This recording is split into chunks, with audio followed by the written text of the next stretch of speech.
makes funny noises. Oh, there we go. We're live. We're live I was on a just commenting that my dog is here, so if anyone on the stream hears funny noises, just my dog. But yeah, and my cats are locked out for good reason. Sorry, guys. yeah, yeah. Too late now. Now Yeah, she's here. But how's it going, Ellie? it's going great. It's going really good. Yeah. I turned 32 this weekend, by the way, so I'm almost 32. Congrats. Yeah, we're relatively close in age. Yeah. I'm 3 years younger. Yeah, Okay. yeah. Cool. Well, so yeah, you flew in 0G. Watched all your videos. They were great.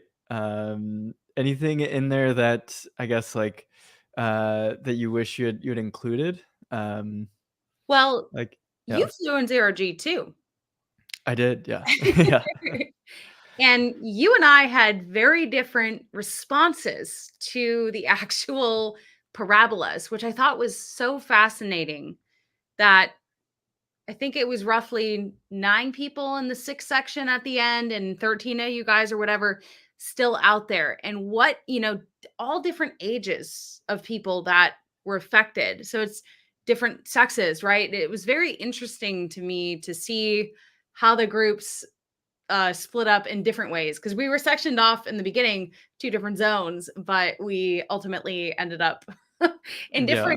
different sections of the flight by the Well, end. something that Nicole told me that I found interesting was that um, they can't determine physiologically what is causing someone's reaction to zero gravity. Like they don't know ahead of time whether or not like there's some sort of gene or some Yeah. thing in people that causes it. So they really have no clue. Yeah. So yeah. Um, but yeah, Well, 9 people is pretty wild, and I think they said that was a lot for yeah.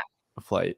Yeah. Oh, yeah, it sounded like a complete anomaly, but you won't know until you're up there. Yeah, I guess so. Yeah, I was worried, because they said that not to, like, drink the night before, but, we were watching the Intuitive Machines landing, and Charlie was there, and Charlie used to be a Coors distributor, so Right. he was just putting back Coors, and I'm like, "Well, I'm sitting here with the Moonwalker, I can't not drink with him." So I I had a few beers too, and then before I knew it, I was, like, a few deep, and I'm like, "Alright, we'll see how That's I do in the morning," but yeah, that's yeah. one good reason that I actually don't drink at all. I haven't drank since I was 15 years old, which is a whole nother story. But yeah, I'm glad that you guys didn't get affected because as we know, last minute our flight was moved up. It was actually moved up twice, I believe. And ultimately ended up being check-in at 5:45, which Yep. was I don't think anyone was happy about that. Yeah, well, it's especially rough because it's, like, hard to sleep the night before Yeah, because 'cause you're, like, thinking I about it didn't the whole sleep. night. You're like yeah. You didn't get any sleep? I Yeah. mean, maybe like 2 hours, and I actually take prescription medication that makes me tired. I tried to take even more, which probably didn't help, but I was, like, just laying there, like, so, anxious, and yeah, I think sleep would have benefited all of us, but it was still really cool. It's hard to believe it's been almost a month now. Yeah, that's wild. Yeah, time flies. So Yeah, I guess you got at least the first first few parabolas, and so you did lunar gravity and some zero yeah. G parabolas too. Yeah, So what did you think? after the flight, I asked a few people if they liked Lunar or Zero better. And to my surprise, and maybe your surprise, and people in the audience, most people liked Lunar better. Yeah, I I feel like agree. it would be really cool if they could have a lunar focus with maybe 2 0G parabolas, but mostly lunar because I think it's easier for your body to handle. And you also have a little bit more control. And, obviously the service is billed as 0G, but it was interesting hearing that I wasn't the only one who preferred lunar. And the first 3 parabolas of our flight were lunar parabolas.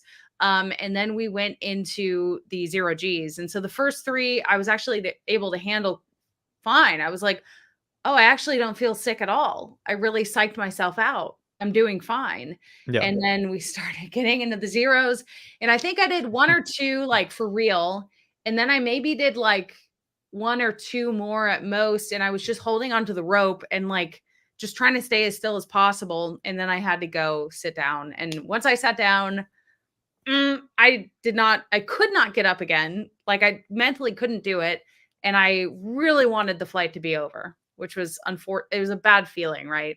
Mhm. Yeah, I guess once you're sick and you're just stuck on that seat, you're just being, yeah, And like, it's like, I've jolted been up and down while throwing up. It sounds that terrible. that's the Yeah. thing is, like, I've been car sick, I get car sick if I'm not driving, but this was so violent, and you're throwing up in 0 G. Sorry if this is gross. You're throwing up with 2 times your body weight on you in 2 G almost. And then maybe you can't do that anymore, but it's just like this. And the thing too is that, and everyone has a little bit of this, I think almost all of us went to sleep like right after. We had our little toast and our little, gathering, and then I know I went to sleep. So Yeah. there's that adrenaline dump because yeah, I mean, it's a rush. Yeah. No, I felt the same way afterwards. I was, like, just, like, dead. I needed to Yeah, take a nap.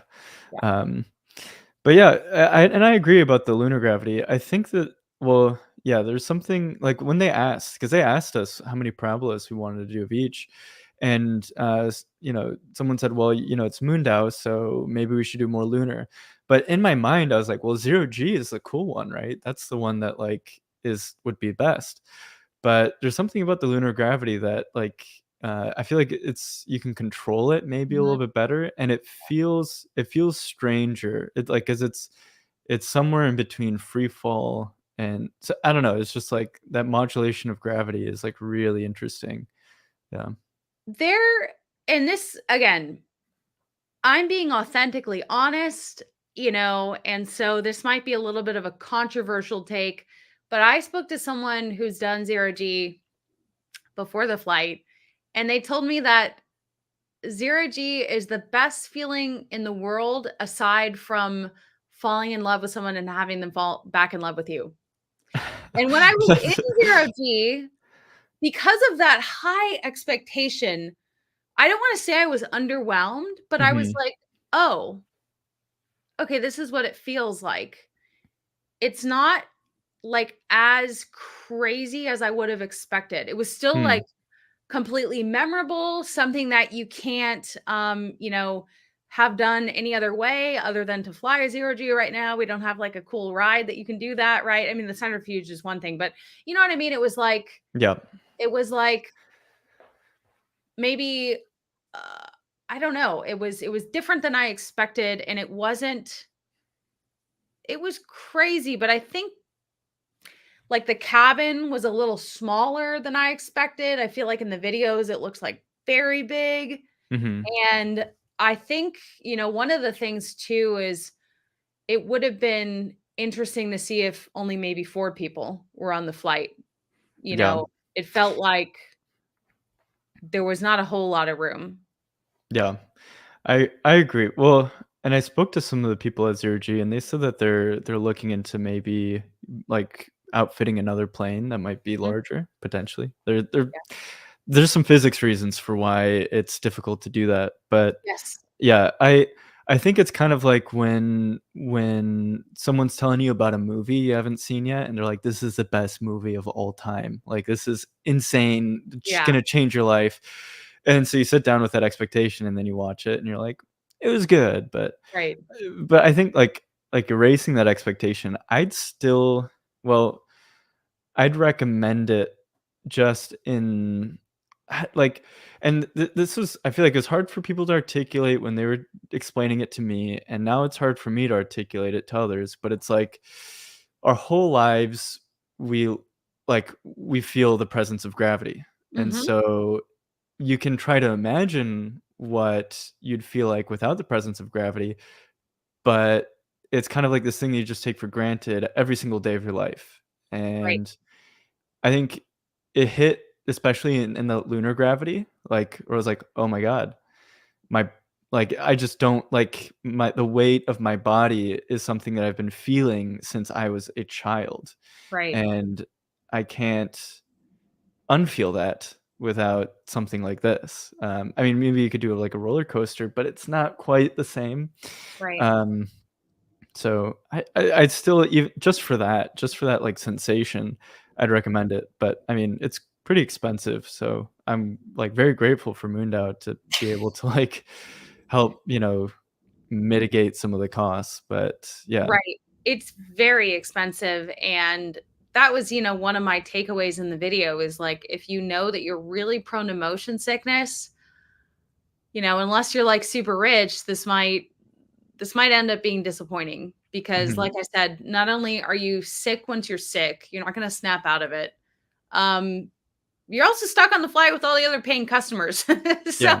unfortunately, you can't say, "Excuse me, can you stop?" because you're ruining everyone else's fun. But I will say, Mhm. yeah, that is, like, the one takeaway is that it gives you an extreme appreciation for what we're used to, which is gravity. And, it would be interesting to see because talking to Doug after, he's like, "You might do fine though, still at the Yep. ISS." Being in Mhm. space is they're different. It may seem like it's the same metric, but it's not. And so it would be interesting to see how I fared up in space, but obviously that is a much harder seat to get on a Dragon than on a Mhm. zero G flight. Well, I wish that if I were zero G, I'd really consider doing the following. I would do an exit interview on everyone that got sick, and before their flights, I'd have them do a bunch of different exercises that might get them sick.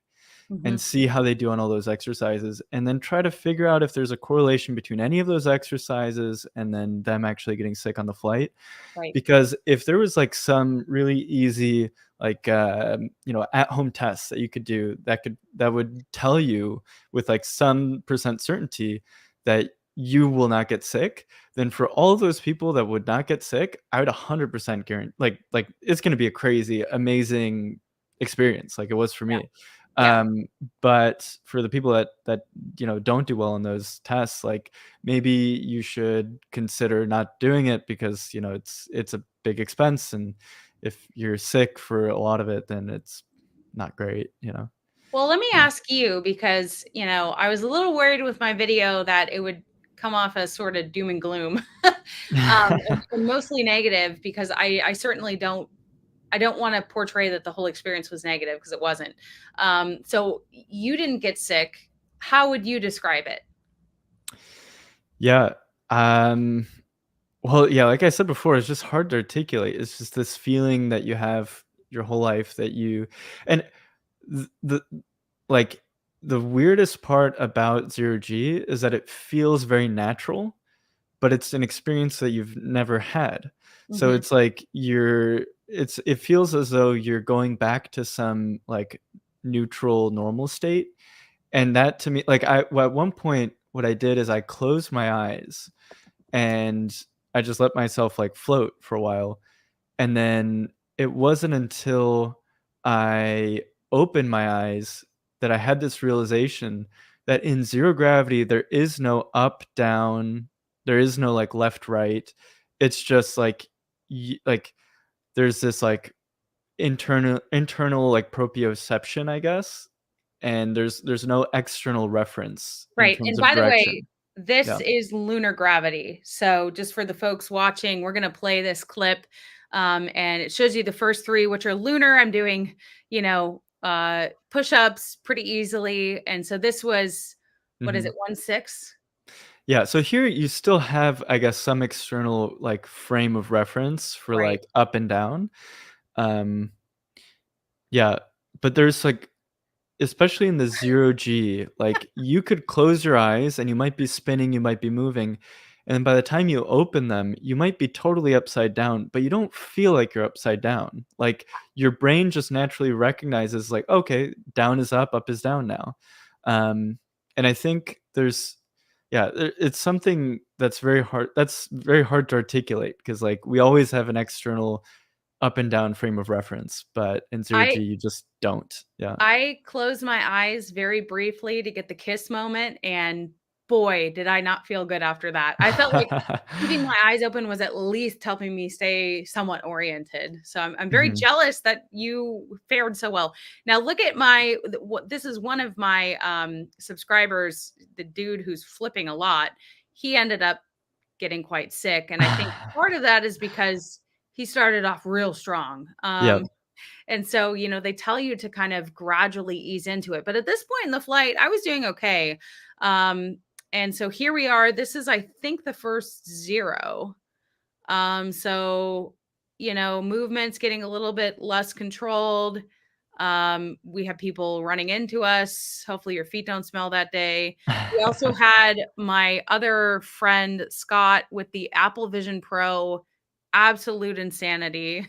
I can't believe he didn't get sick. I don't That's believe wild. him. There's no way, dude. Okay, here we are, the kiss of a lifetime, so romantic. I think it's interesting, like, our hair looks like we're underwater, which is kinda cool. And Yeah. then at that point, I was like, "Oh, no. I think I Oh. might be getting sick." So here we are. I try it again. I'm like, okay, I'm just gonna kind of stick to the rope. And they gave you that ginger gum, and I swear, well, I have like really bad acid reflux actually, so I think that Mhm. that just like triggered immediate, you know. But here, so I guess what I've done 2 zeros at this point, 2 or 3. Oh, I yeah. think this might be 3 or 4. You Yeah. can So see it on here, your face a little bit. You're right. So here I am. I'm a little bit in crisis mode. I'm like, get away from me. These floating bodies. I'm trying to hold it together, and I sense it's not going so well. So during this, I might disappear. Yes. So I'm gone now. The flight attendant said, "How are you doing?" I said, "I'm okay." And then 2 minutes later, I was not okay. I was barfing. But you can still see people. This is again, this now we're in zero, no Yep. more lunar, and this is what it looks like. So it's not like, I think in some way you do control your speed by how much you're pushing off and stuff. It doesn't have Mhm. to, it's not like you can kind of like choose your adventure here a little bit. But there's my boyfriend above Scott, Apple Vision Pro Oh, guy. He's there got to I be the am. only person ever to do that in zero G at this point. I think so. I think he must be the first that just came out. Oh, and Oh, here you are. You yep. navigated to our end of the I'm plane. So here upside we down. see. So I'm this just is when my being friend knocked. gets sick. You saw him with the barf bag. You saw the flight attendant take him back, and Yep. so they cut off, the embarrassing parts. But as you can see, the pack starts thinning out. Survival of the fittest. We got the flag. Yeah, I tried to take a photo with the flag, but it was not cooperating. No, but so tell me this. You Mhm. literally didn't feel sick at all? No. Well, I think someone said this. I think it comes from Buzz Aldrin. I think Christina told me the story that Buzz Aldrin has this theory that there's people that are like exocentric, so they take their frame of reference from like the world and like that's how they orient themselves, and then there are people that are egocentric where they their frame of reference is themselves. And so maybe this just proves that I'm an egoist. I'm, I'm, I'm egocentric. No, yeah, I don't know. Yeah, I didn't feel sick. And yeah, I can't really explain why. That's But so yeah. crazy. See, my boyfriend has like a pretty iron stomach, and he really doesn't get sick ever. But he said, I think on like the first zero G, and then like near the end, he was not quite sick, but like kind of also ready for it to be over, which I thought was interesting because nothing phases him. So Hmm. it's just a lot for your body to go through, and that's one of the things they tell you is, "Okay, well, we're only doing 15, and so this is still a healthy number that, you're not gonna be like a research astronaut doing 60 in a Hmm. sitting," which sounds like if we had kept going, I was like, "I am gonna pass out." and Oh I my didn't god. wanna pass out because it's just scary. So here we are, we have another view, we switched to a different cam here, but, someone says, "Does it feel like a roller coaster?" Kind of, and Scott Manley said that too before I did the flight. I interviewed him, and he's like, "Think about it as the world's largest roller coaster," and it really is. It's Yeah. hard because you have 30 seconds on, but you don't have 30 seconds off. You have 30 seconds in a completely different state. And so your body's just like so disoriented. I was really glad that we had those leveling out periods in between the passes because Mhm. without those, I don't know. Yeah. Yeah, I mean, what Scott Manley said it's like what is it 15,000 feet in 30 seconds? Like, it's just it's the biggest drop in the world, like, by far. Yeah, I think that is correct. I think it I thought it went from like 34,000 like 26, but maybe you're right. Maybe it is. Yeah, it's a 12 what was The it, 12,000? interesting thing, and some people have commented on this, I have been afraid of flying at times. I don't like turbulence. I have some irrational fears. And there was something about this flight that I wasn't even thinking about those fears. Which was funny because we were literally nosediving over and over on purpose. And the pilot was also in zero G. And Which is crazy. I know. So I think in a way it did kind of like help me with my fear of flying a little bit because I'm like, look at how durable this thing is. And like, Mhm. even when we take it and point it at the ground, which thinking about now, I don't like that. But I wasn't even really focused on that, surprisingly. Good, because we don't need the panic of, think I'm gonna die as well in the picture. Yeah. I just wonder, like, what can be done to get the prices down so that more Yes. people can experience it? I think, like, yeah, bigger planes, but I think that there are some physics challenges around, like, how big those engines can be to, like, while doing those maneuvers, and the, like, stresses that the plane can take, Right. but, Right. yeah, I feel like that could definitely get the price down. Like, you could definitely pack more people, but the experience is worse the more people there It are. is, it is. Yeah. And I think part Mm. of the motivation for or maybe lack of motivation to make this fully accessible is because this is mostly used for research. So Mhm. they already have, I mean, who knows what the percentage is, but a majority of their customers are actually, for science. And then you Totally. have the people that can afford to go 10 grand on a 2-hour flight. And surprisingly, I've met a lot of those people, but I think that's why there's even just not a lot of stuff on the internet about zero G because most people just don't have this access. Hell, I wouldn't have had this access had it not been for Moon Dao, that's for sure. So it would be nice to, even at 5 grand a flight, I Yep. think that would be more, stomachable for people. But um what is the motivation for zero G? And here's the other thing too. They might not have the capability to up the cadence because we already saw firsthand they have trouble with the airspace. FAA, needs that airspace as well, and it's a lot of airspace that they have to use Mhm. or the pilot problem. So they might not even have enough resources themselves to up the cadence. Is my Yeah. guess. Yeah, it'd be cool if, like, well, I don't know if this is feasible, but if the FAA could just, grab a section of airspace that's just, like, exclusive to 0 G, and, if they get more of those planes and they can operate at a, higher cadence, I wonder how cheap those flights can go. Because I do think there is a lot of value in people experiencing it, beyond just a joyride. It's like, this is the closest 2 day that you can get to experiencing, what it feels like physiologically to be an astronaut. Right. So it's I think there's a lot of value in that, and I think it's like this access point that can get more people thinking about like, oh, this isn't like it isn't.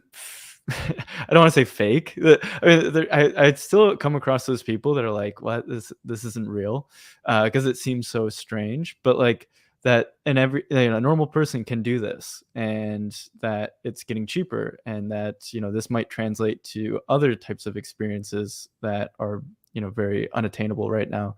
But I think it's like this access point to like, oh, I can actually participate in space. Yeah. So, hmm. Yeah, I saw in, like, the promo pictures a couple that were dressed as bride and groom. I don't know if they actually got married on the flight, but I was thinking, Yep. they better know that they don't get sick. That is gonna Well, ruin their photo shoot. I met the person actually that got married in zero G, and they're an employee of zero G, so they definitely knew that they weren't going to get sick. Oh, that's But so good. yeah. I was thinking to myself too, it's interesting as well, one of the flight attendants did get sick that day, so it shows that even if you do it a bunch, I mean, things happen. Hmm. And for some reason, our bodies, our conditions, whatever is different every day. But yeah, I just lost Yeah. my train of thought. But yeah. Well, I thought it was really cool. I guess they have a few things, right? They have the Dramamine you can take, the wristwatch that sends like electrical shocks to your vestibular system. But you mentioned something, and it's the same thing that Doug's kid said, which is that the gum made it worse. That like Yes. ginger gum. I said that and they Yeah. didn't believe me. They're like, no, take more. And I'm like, no, dude, like this is burning my throat right now. And like literally I just, Hmm. expelled my dinner. I really think it like it triggered it. And as far as like the relief band, I had that puppy on pretty high. Hmm. So, and then I also took 2 non-drowsy Dramamine. I brought that Bonine or whatever. It's a different brand, and someone told me that would be better. And Hmm. I ended up taking their Dramamine because I thought, well, they would surely know what's the best. So if I could do it again, I would try a few things differently. I would not eat hibachi and ice cream the night before. You had hibachi? Oh no. I know, and blue ice cream, which was still blue. I Oh. would get better sleep, which again, that was kind of out of my control, but I would have maybe gotten to Florida a few days before, and tried to adjust. I would, also not use the ginger gum, Hmm. and, that's probably about it. Taking my own version of the Dramamine to see if that one actually works better, but I think better sleep would have helped. It's hard to know though. And that's the thing too. I can't necessarily discount these devices and tools because maybe if I didn't have either of them, I would have been screwed on Lunar 1. I don't know. So, Hmm. but they did reference the relief bands. They're like, "We'll have those if you need them." And then all of a sudden they wanted everyone to put them on. So that was kind of interesting to me. It was like, "Okay, well which one is it?" You know what I mean? Like, are these really Mhm. important, and are people actually quite prone to getting sick? Or is this like an as needed thing? I don't know. Yeah. Yeah, I wonder, well, yeah, even the flight attendants were getting sick, and, you mentioned this, but yeah, there was, like, a good amount of turbulence and, like, also kind of a weird flight path, so maybe it was just, that specific flight was extra sickening, I don't Yeah. know. Yeah.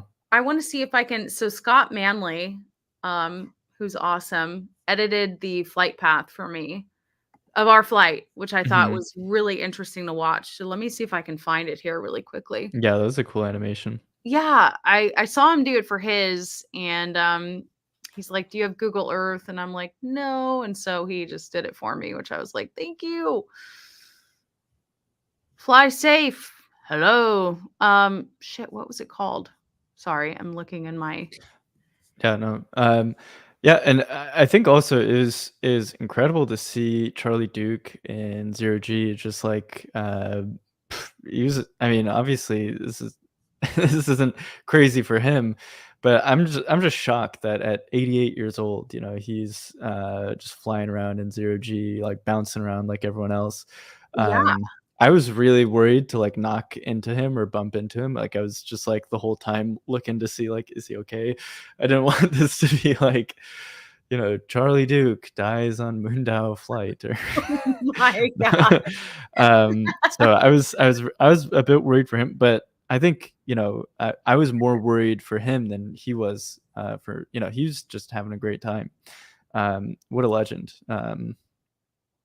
Yeah, And you're I, basically answering Ruth's question, which was what was it like to fly with Charlie Duke?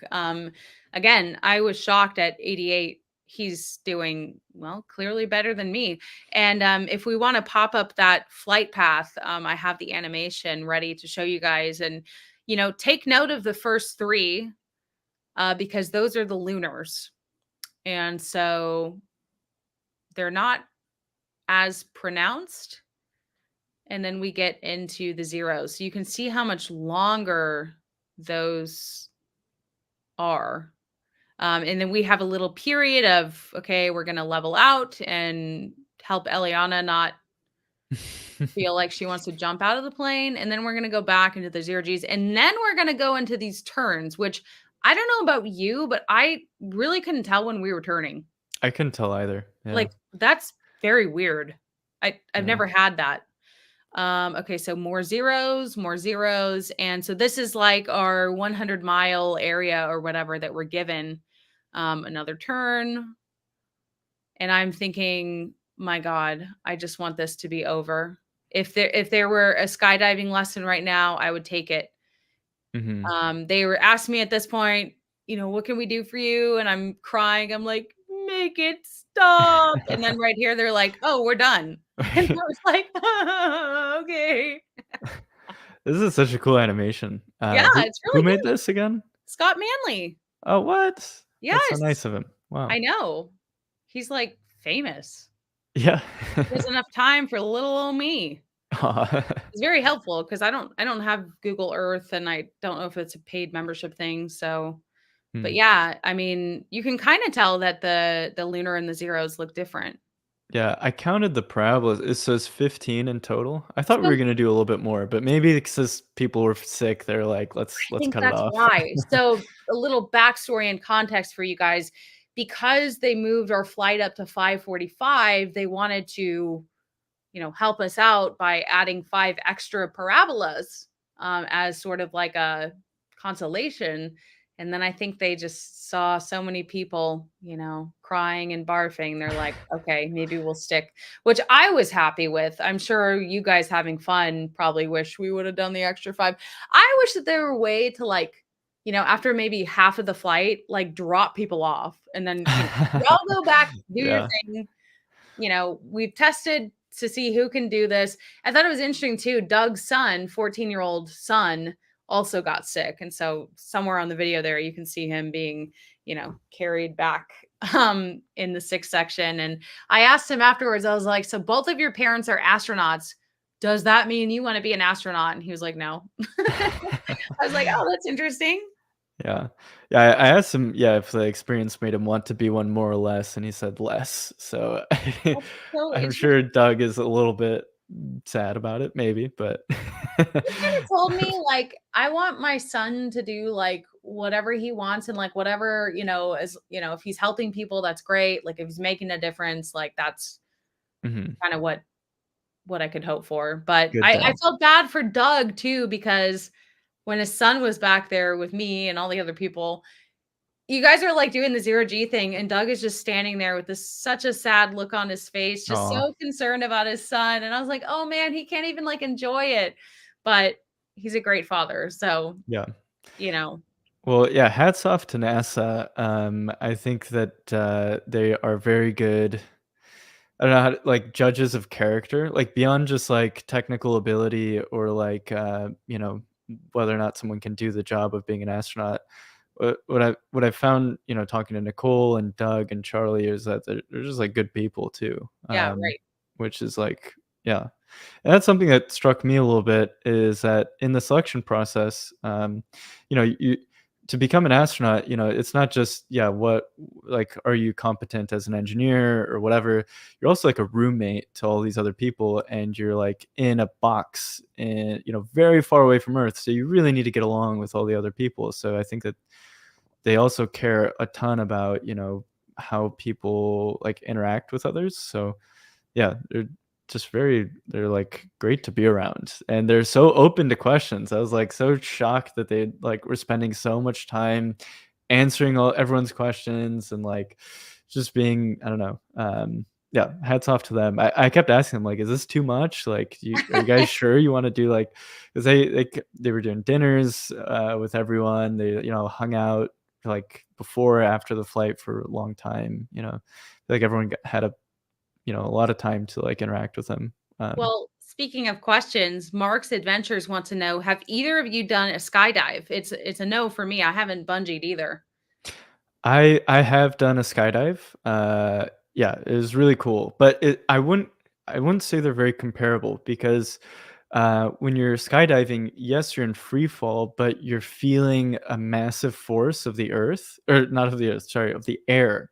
Like you're just like eating air the whole time. You're just being like, so you're still feeling like forces on your body, even as you're in free fall. So I wouldn't like it sounds like they would be similar, but they're not.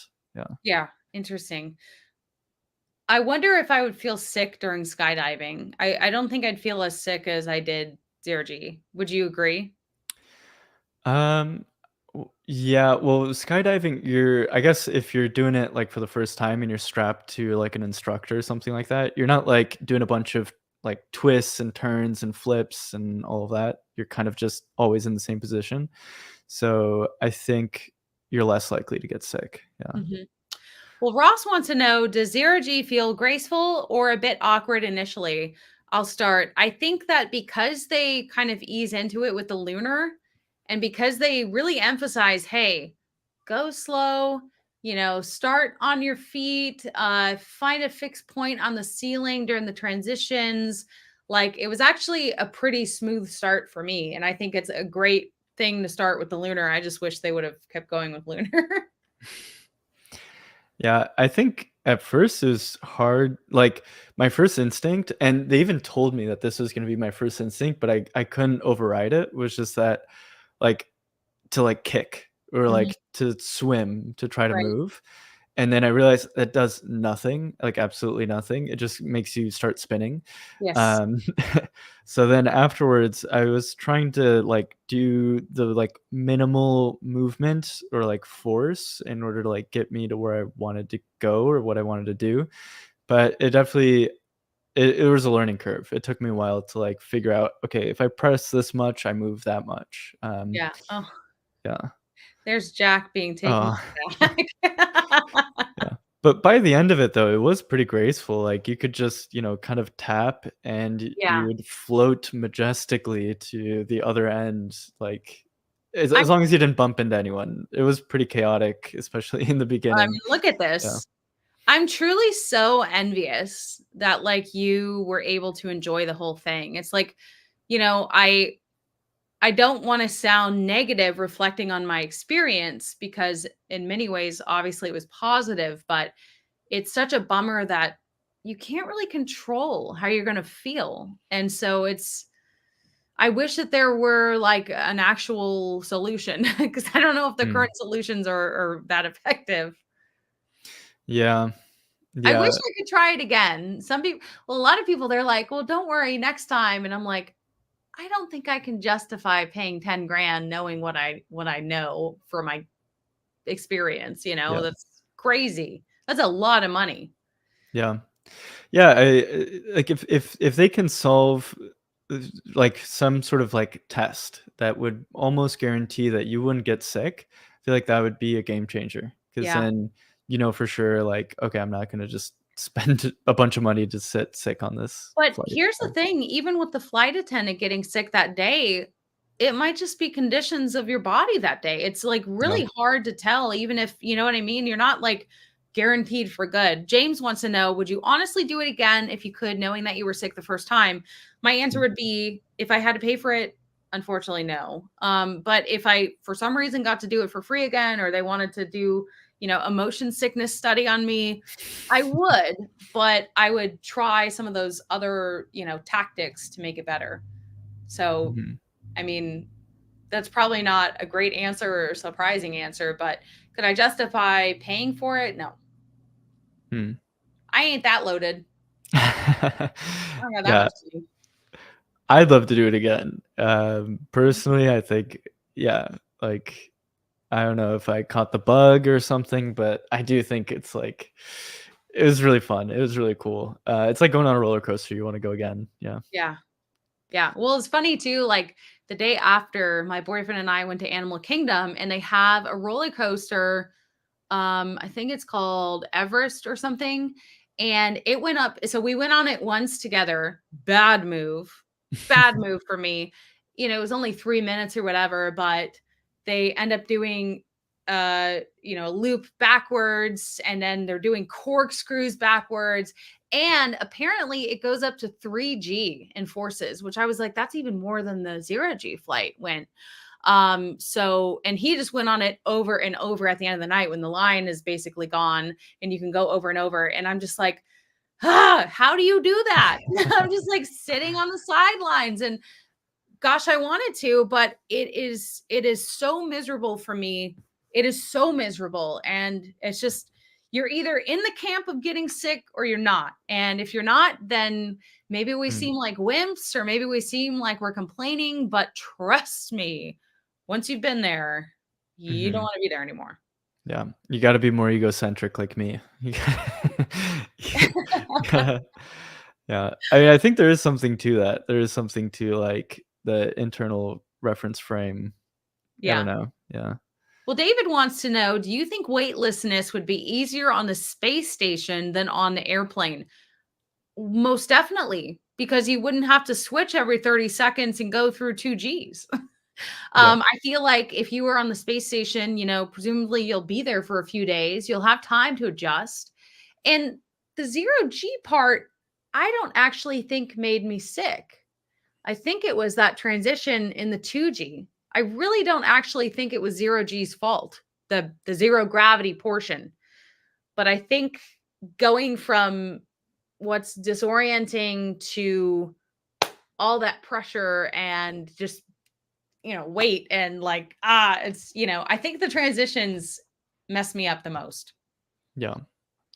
Well, yeah, Nicole and Doug were saying that, uh, there there are people that do get sick when they first go up to the ISS, but usually after a couple of days, they're totally fine and their body adjusts and just kind of, like, resets to a new normal. Right. So, yeah, I think and they were also saying that there is very little correlation between people getting sick on the 0G flight, 'cause I I think as part of training, the astronauts do 1 flight. It's not like they're doing it all the time too, they just do 1.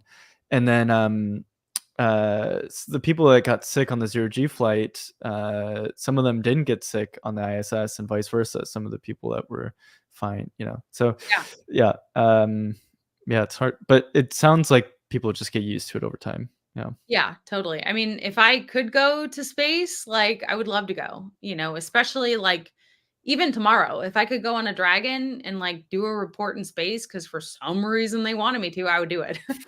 I'd feel safe. That'd be really cool. But uh let's see.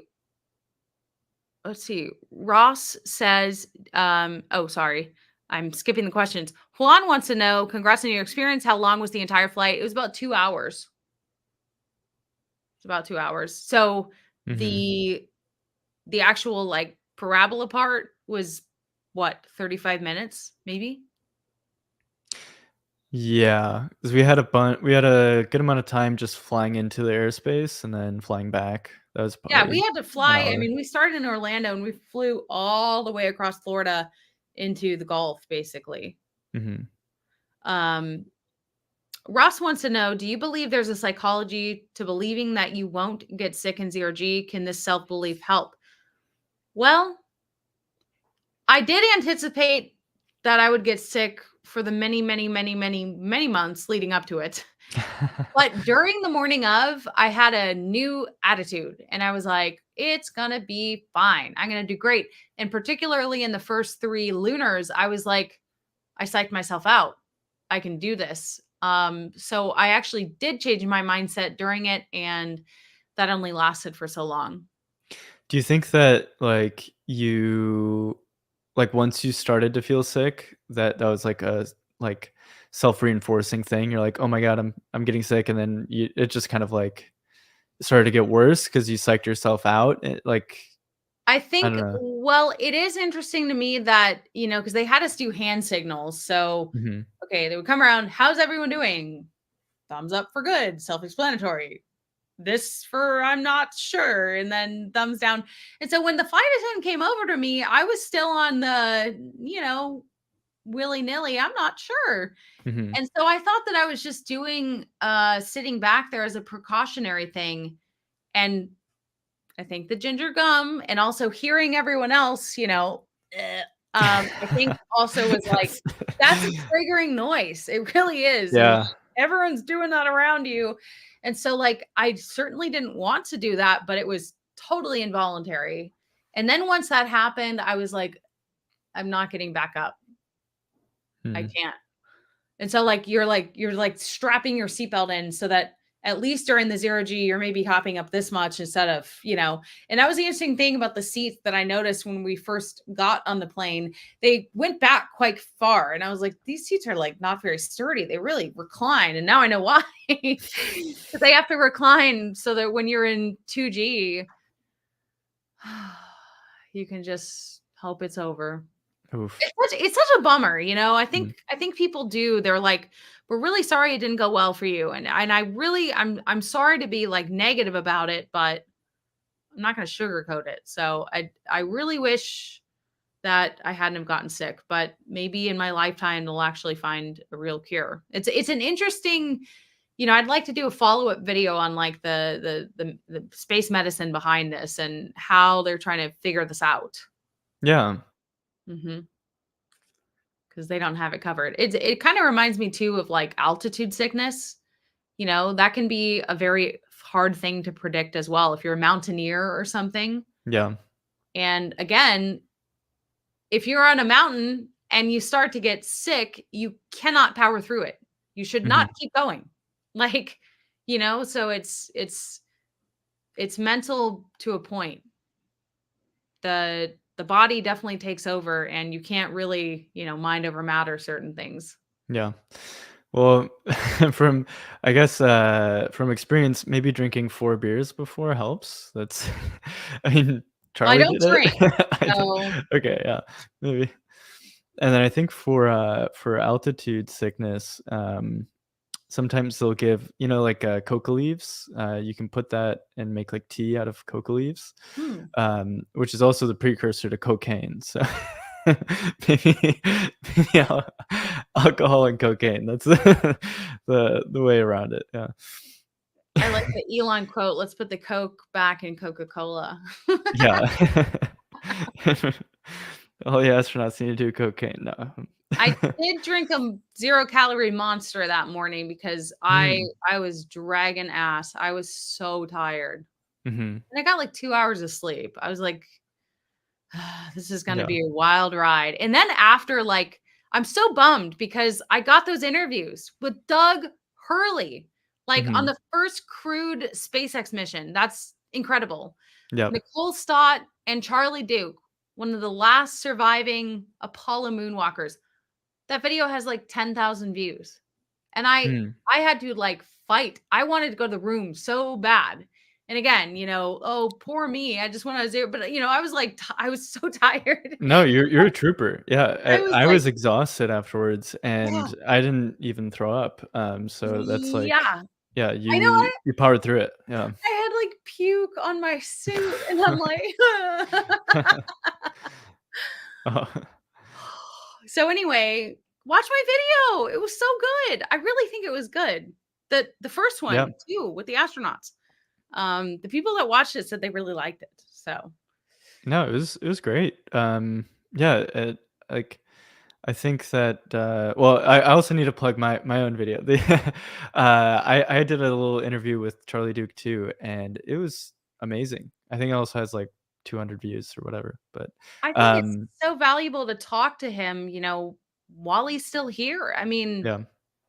seriously. Yeah. Yeah, and I mean, he's so lucid, like, he recalls everything in very, like, precise detail, which is really impressive. And then, yeah, he's got some, like, great life lessons, like, he was he went to the moon when he was 37 years old. So like he has a lifetime of experience after that too. That is Yeah. like really interesting too. Like it's not just going, it's also then like integrating like that experience into your life. Like I went to the moon, and now he's only one of 4 people that are still alive that walked on the moon, and that number's just been decreasing. Well, and you know what's interesting too, by the way, Jim just said he missed the interview with Doug Hurley. I put it in the comments, so it's a really good interview. I'm not just saying that. I'm not BSing. Mhm. Did we do Mars Gravity 2? We did not. But you just made me think of another thing. I put out that video with my interview with Charlie Duke, and I don't know if you've seen any of this too, but boy, did it bring out another side of the internet. It Hmm. brought out dim moon conspiracy, the Mhm. moon conspiracy theorists. We did not land on the moon. That is CGI. That is fake, and it never happened. And I can't believe you'd be propagating this information. So I put out that interview, and a lot of people like are hating on him, this incredible 88-year-old man who's still doing zero G, saying that he's a liar and, he's really trained to read those lines. And it made me think like it must be so interesting because I'm sure that there were some part of the population during that time that maybe were a doubter or, they Mhm. denied it. But there wasn't this aspect of social media where they could get nasty and they could, comment mean things. Yeah. And so it's just interesting, like, boy, have the times changed, and that there's a lot of people in denial about it. Mhm. Yeah, I mean, I think we're probably preaching to the choir a little bit. I don't think people listening to this stream are necessarily going to be like moon landing conspiracists or deniers. You never know. But I actually have good friends that and it sounds crazy, like really really smart people, like people I don't consider to be dumb by any means. That think we never went to the moon, or that even though the Earth is flat, and I'm like, I try to present a lot of information because there's a lot of it out there. Like just tons and tons of people that worked on these programs, and just even like basic things like, okay, how do satellites work? How does and just going into the details of all of these like things. It can take time, but I still have not been able to convert my friend, despite a lot of effort trying. I think it's really hard once you take on a position to be presented with information to the contrary, and then to it takes a very um, like it takes a very open mind to admit that you're wrong about something, and I think once you kinda dig your heels in and you're like, "No," and it becomes part of your identity, and, like, it's very difficult to get those people to just, like, admit that, like, "Oh, look at this irrefutable evidence," and they have to come up with all these mental gymnastics for why it's just not true. Well, it would be Yeah. one of the biggest and hardest to keep secrets among the largest group of people that worked on Mhm. it. Like, what are you talking about? Yeah, and this isn't to say like there's tons of conspiracy theories out there that are true. Yeah, right. Like, and so I think this only gives more fuel to the flame that like, okay, all conspiracy theories are true. And I think that there's it requires some discernment between there's going to be some things that the official narrative is just not true. But then there are others, like it's not like everything is a conspiracy or everything is true. You have to kind of think about things. And yeah, I think something that might be like uh, a sign that you're not on the right track is whether, when presented with new evidence, do you need to come up with new like variables and new theories and new things, and it just becomes more and more tangled. Mhm. Or does it get simple? There's like this Occam's razor type thing, like Right. if the simplest explanation is usually true. And then another thing too is lies compound on themselves over time. So if you tell a lie, and then people keep asking you about it, usually will lead to more lies, and so Mhm. the lie will become bigger and bigger over time. And so truth like comes out over time. Like time Right. is the basically the variable that will usually determine what narrative is correct or not. And it's been, 50 years, and not the Russians, not any of the, moon landing conspiracy theorists have been able to prove that we didn't go.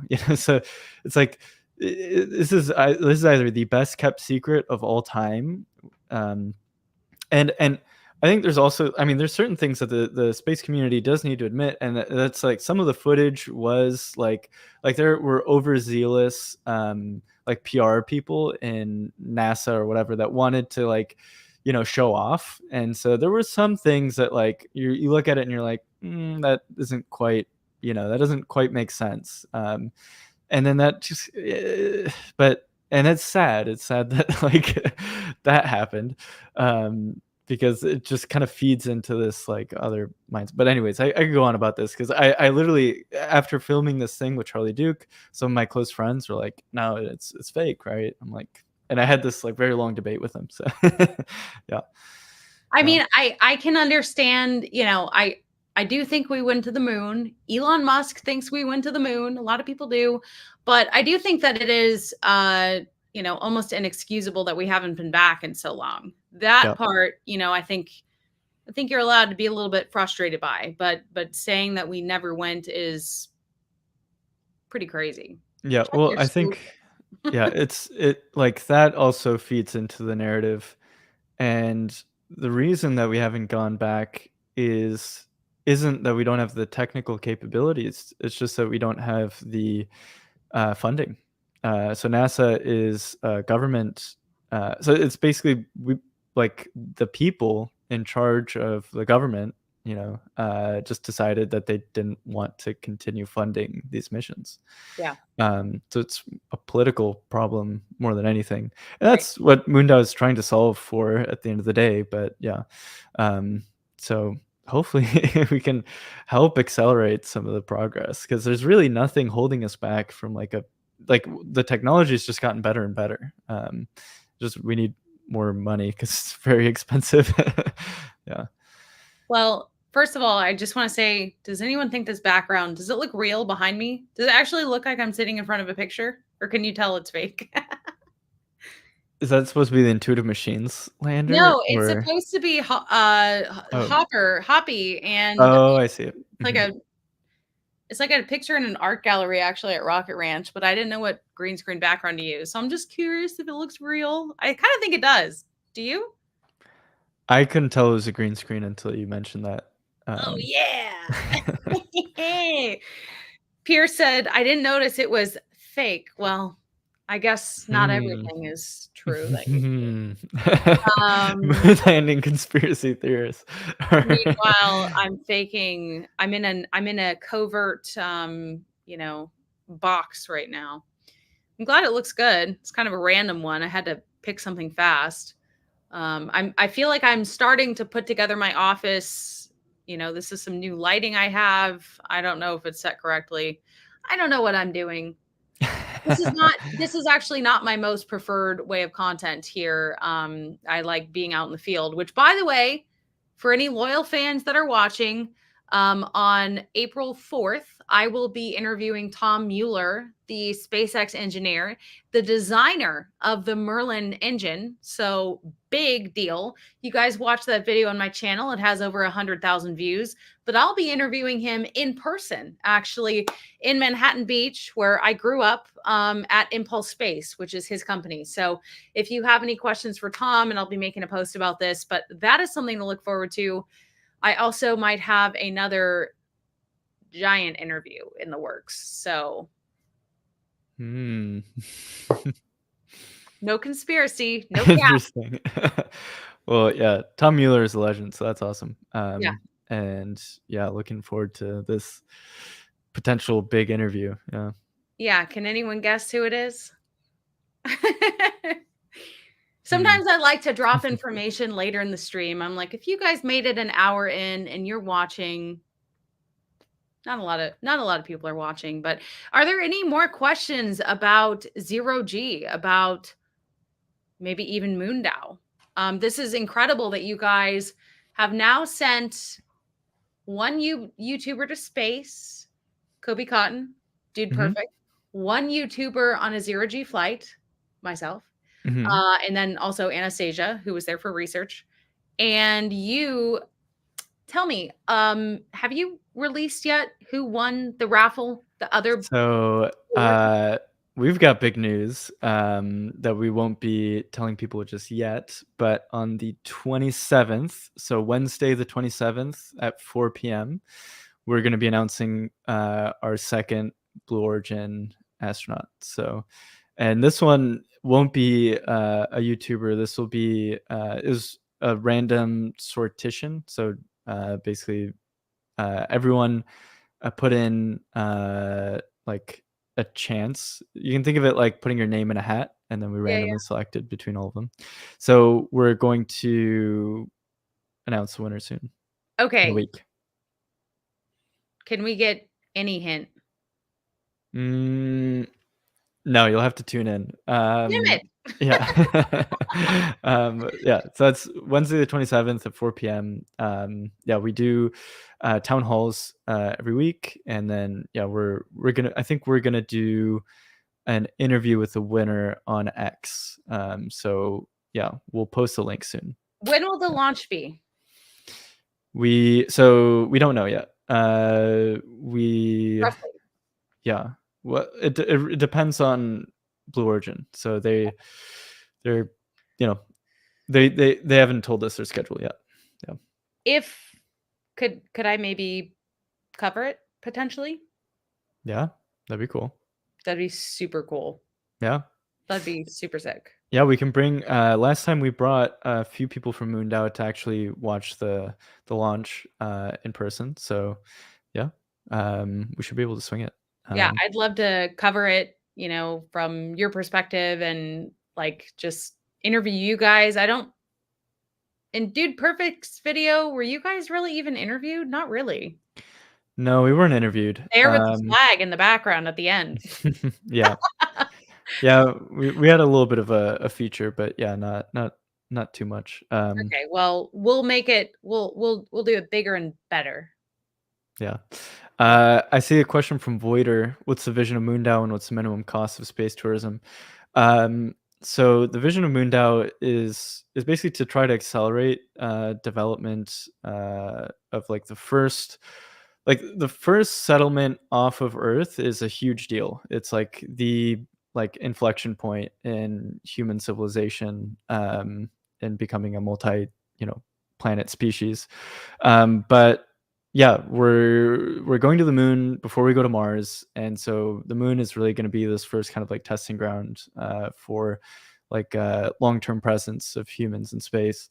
And so Mundo is just kind of impatient, I guess. It's been 50 years since the U.S. like Intuitive Machines, the landing that happened a month ago was the first time that the U.S. has landed anything on the moon in over 50 years. And the only thing really, I guess, stopping us, there's no technological reason. It's literally just the will, and people like Jeff Bezos and Elon Musk have really pushed the frontier, or I mean, especially Elon with Starship, and now with New Glenn. Like there's just massive developments, but right now there's like they aren't the only companies that are working on space. There's hundreds of commercial companies, but the thing is they also have like hundreds or thousands of NDAs between all of them because they're competing, right? So they all want to keep an edge over their competitors, and so we want to kind of try to strike this balance between competition and collaboration between all of these space companies, and allow them to basically have a forum and a platform to coordinate with one another. And so that's what Mundo is trying to achieve is basically uh, like getting all of the big players in space to work together, and then not only that, but they also have individuals, so individual citizens participate uh, in like what these settlements look like. So um, you don't have to just be, a billion-dollar company that's, funded by NASA in order to, uh, participate in this really exciting future. You can actually enter into the conversation and either be hired by some of these companies or do bounties for them, support them, help them with promotion. There's a million ways that people can get involved in helping. So that's kind of the Moondao pitch in a nutshell. But and I hope that people consider joining as citizens. Yeah. If you go to moondao.com, you'll see more information on how to join. And yeah, the second part of the question was like, what is the minimum cost for space tourism? There's a great analysis that was done. Someone posted on Twitter where they basically took Starship and they were like, okay, from first principles, what will it cost in terms of like materials and fuel, like, and how many people can you pack into these things? And what they basically found was that you can get the price down to like $40,000 per person, which sounds like a lot, but it's less than the cost of college tuition. Like almost everyone in the United States goes through like that amount of cost in order to like have economic opportunity throughout their lifetime. And my bet is that the economic opportunity of creating these new settlements and um, just the amount of materials that are out there. If I think that the next trillionaire will probably be whoever figures out how to mine in space and then bring those like precious metals back to Earth. So I think the economic opportunities out in space are going to be really huge. So the cost just being like $50,000 is, I think, enough to get a lot of people to start exploring. So yeah. Very thorough answer. Yeah. Sorry if it's sometimes people have said that I'm a little bit dense in like the amount of information I throw out there, but yeah, just trying to be precise. Yeah. No.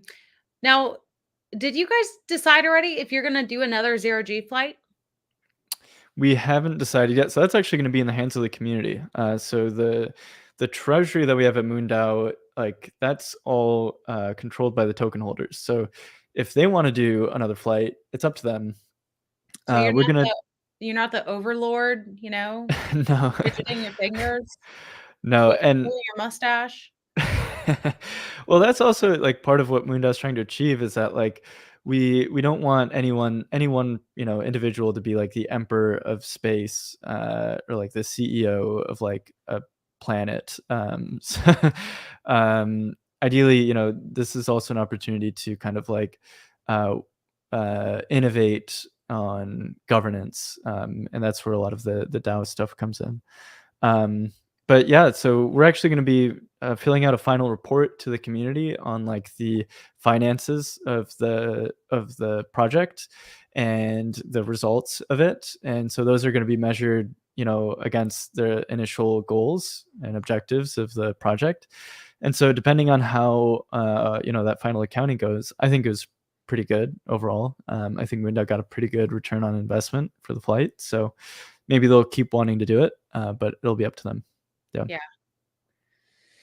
Yeah, if you guys, have obviously another raffle that people can win, I think it was an incredible opportunity, and I am very Mhm. grateful. So, Well, something that's for sure is that we've got a little link on our app,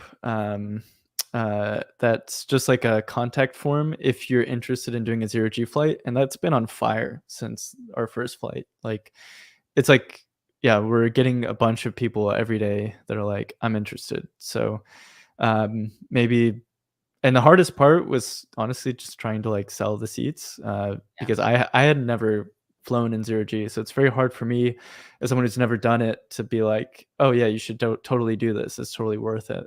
So I wasn't a good salesman there, but Well, I was yeah, able to sell a few seats. That was nice. yeah, I was yeah, shocked. I was like, because they were to my subscribers, and I was like, "Wow, you guys can afford this?" yeah, It was so weird. But I mean, yeah. it was awesome, and they were able to save money actually on the flight too by Mhm. buying through my code. So, Yeah. um, Well, yeah, one thing is I don't want to be like a zero G salesman. Like I think I've got more important stuff that I want to get done within yeah, Mundo. But that's not to say that the zero G flights aren't important or interesting. It's just I'd personally focus my own attention and energy on other things that Moon Dao's working on that I think are really, really exciting. Right. Um, but that being said, if we can tie in zero G with, we're also talking about doing analog astronaut missions. So for those that don't know, that's like where you basically simulate a mission. So you do like a Mars environment. So there are different parts of Earth that are like very similar to Mars in terms of like the heat and and you basically live inside of a capsule and you like pretend and you simulate being an astronaut, and that's actually very, very useful to researchers when they're trying to figure out Well, what it looks like to actually be on the surface. So I made a video recently about the Chapia mission, so the second Mars analog, and I wonder when was that deadline? Let me hmm. look. That again also got like no views, but Well, what we'd like to do is maybe take analog missions, zero gravity flights, and yeah. other things that we can do like that to kind of develop like basically like a Moon Dao astronaut program where like you're in the top 0.1% of individuals that are ready to go to space. Like you've done zero gravity flights, you've done simulated environment, like, and so I think that could be something that's like interesting to people and could get them ready to potentially go to the moon or Mars when that opportunity becomes more available. Well, and I just looked again, the deadline to apply for this Martian mission is April 2nd. So I put that in the comments, and maybe that's something you guys are interested in. I know someone personally who has applied, and I think you do have to have some qualifications, but it might be up your alley. Are you gonna apply? I don't have the qualifications Oh, actually. I think that interesting. so let me check it out. Um, so they're looking for healthy, motivated US citizens or permanent residents, non-smokers, 30 to 55 years old, proficient in English, and Mm, then crew selection will follow an additional standard NASA criteria for astronaut candidate applicants. So this is where I fall short. A master's degree in a STEM field like engineering, mathematics, biological, physical, or computer science from an accredited institution with at least 2 years of professional STEM experience or a minimum of 1,000 hours piloting an aircraft is required. Can interesting. which I actually take issue with this. Hmm. This is an analog. I think this is the time that you might want to consider having a reporter, Hmm. having an artist. This is what they're doing with Dear Moon. And they actually can make it happen here because it's an analog. It's still on Earth. So I Yeah. actually think this additional standard NASA criteria is kind of weird the more I think about it. Well, think about like Elon Musk and Jeff Bezos both wouldn't meet those criteria. Neither of them have a master's, Right. and a lot of the early Apollo astronauts just had bachelor's degrees too. But that's why I Uh, think, especially when so, we think, well, what are we only sending our most trained people to Mars? Are we only mhm. wanting our most trained people to like be Martian? So I think it is a little strange to have that. I feel like you would learn more about the actual living conditions by having people from all walks of life. Yeah, and like I mean, like me personally, like I did two engineering degrees, but I didn't do my master's because I got a job out of college that was I couldn't really Yeah, turn down. And so, like, it's like, that's a steep does that mean requirement. yeah, do you have to have a master's? I don't know. Okay, I don't so know it if that's appears that totally screwed up the video that I did on this. I just let people know that they could apply. I should have taken the controversial take and I should have said, this is BS. This is, Yeah, as we have people in the comments, too elitist. Why the master's degree? Appear they want to get followers with a title. It is mm, kind of crazy. Are we trying to make this happen for everyone? And why yeah. would you not take the opportunity when we're actually here on Earth? I know it's supposed to be like as simulated as possible, but come on. Some of the smartest people I know, dropped out in high school, Oh, and Totally. college, a ton Yeah. of people. It's not, it isn't a useful criteria to judge someone, and their Yes. intellect. Yeah. Yes. Hantronic says regular people need to be allowed to do Chapia type research. Other people have talents too. Being a pilot isn't everything. That's true. That's very true. Yeah. That's Yeah.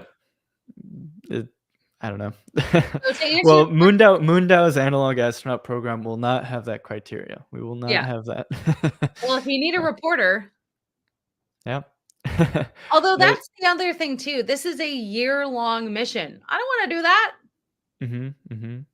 No. Yeah. What's the movie? I think it was Matt Damon. Maybe someone wrote The this in the Martian? comments. Or The Martian, where yeah, the guy who had like 3 PhDs, like dies immediately on the mission. 'Cause he's just, an egghead. Yeah. Yeah. Has no practical experience. Do we just want eggheads on on Mars? Yeah. Yeah, I just that is quite almost prejudice. It's like, why are those people qualified? That's interesting. I didn't Yeah. really think about that. Hmm. Um, yeah, it's HR looking for a cheap way to screen out non-persistent people, Yep.